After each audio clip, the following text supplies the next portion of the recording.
ভয়াবহ হেলিকপ্টার দুর্ঘটনায় নিহত হয়েছেন ইরানের প্রেসিডেন্ট ইব্রাহিম রাইসি ও পররাষ্ট্রমন্ত্রী আমির আবদুল্লাহিয়ান সহ 7 জন উচ্চপদস্থ কর্মকর্তা। গত রবিবার আজারবাইজান প্রদেশে একটি বাঁধ উদ্বোধন শেষে দেশটির উত্তর পূর্বাঞ্চলীয় তাবরিজ শহরে যাওয়ার সময় হেলিকপ্টারটি বিধ্বস্ত হয়। এই হেলিকপ্টার দুর্ঘটনা নিয়ে ইতিমধ্যেই শুরু হয়েছে নানা জল্পনা কল্পনা, বিশেষ করে যখন সবাই জানতে পারে যে রাইসিকে বহনকারী হেলিকপ্টারটি ছিল যুক্তরাষ্ট্রের নির্মিত 60-এর দশকের হেলিকপ্টার। বিধ্বস্ত হেলিকপ্টারের সন্ধানে ড্রোন পাঠিয়েছিল তুরস্ক। রাইসির হেলিকপ্টারের সমস্যা নিয়ে মুখ খুলেছেন তুরস্কের পরিবহন মন্ত্রী আব্দুল কাদির উরালোগলু। তুরস্কের মন্ত্রী আব্দুল কাদির উরালোগলু বলেন, ইরানের প্রেসিডেন্ট ও পররাষ্ট্রমন্ত্রীকে বহনকারী হেলিকপ্টারটির সিগন্যাল সিস্টেম চালু ছিল না অথবা এটিতে তেমন কোনো ব্যবস্থা ছিল না। সেন্টার ফর এভিয়েশন অ্যাক্সিডেন্ট পরিচালিত এক জরুরি গবেষণায় এ তথ্য উঠে এসেছে। এতে দেখা গেছে মূলত ইরানের দুর্বলতার কারণেই এ দুর্ঘটনা ঘটেছে। তুর্কি পরিবহন মন্ত্রী বলেন, আমরা হেলিকপ্টার থেকে একটি সংকেত পরীক্ষা করেছিলাম, কিন্তু দুর্ভাগ্যবশত সম্ভবত হেলিকপ্টারটির সিগন্যাল সিস্টেমটি বন্ধ ছিল বা হেলিকপ্টারটিতে সিগন্যাল সিস্টেমই ছিল না, ফলে আমরা তাদের শনাক্ত করতে পারিনি। তুরস্কের পরিবহন মন্ত্রণালয়ের একজন কর্মকর্তা বিবিসিকে জানান, তারা গত রাতে ইরান থেকে একটি কল পান যাতে সংকেত শনাক্ত করতে সহায়তা চাওয়া হয়। তিনি বলেন, আমরা সংকেতটি পরীক্ষা করেছি।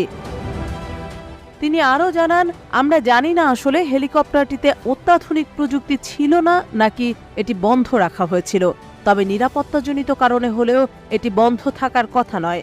সব ধরনের বিমান, বিশেষ করে যেসব হেলিকপ্টার রাষ্ট্রীয় কর্মকর্তাদের বহন করে, সেগুলোতে এই ব্যবস্থা থাকা উচিত বলেও মন্তব্য করেন তিনি।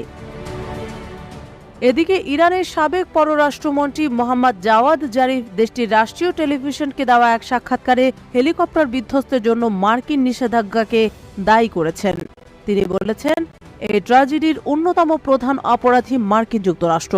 এর কারণ হিসেবে যুক্তরাষ্ট্রের নিষেধাজ্ঞাকে দায়ী করেছেন সাবেক এই পররাষ্ট্রমন্ত্রী। ইরানের কাছে বিমান ও বিমানের যন্ত্রাংশ বিক্রিতে নিষেধাজ্ঞা আরোপ করার কারণে ইরানের জনগণকে ভালো বিমান সুবিধা ভোগ করতে দিচ্ছে না যুক্তরাষ্ট্র বলে ক্ষোভ প্রকাশ করেন তিনি আরও বলেন, বছরের পর বছর নিষেধাজ্ঞার কারণে ইরানের এয়ারক্রাফটগুলো অনিরাপদ হয়ে পড়েছে, কারণ তারা স্পেয়ার পার্টস বা এয়ারফ্রেম পেত না।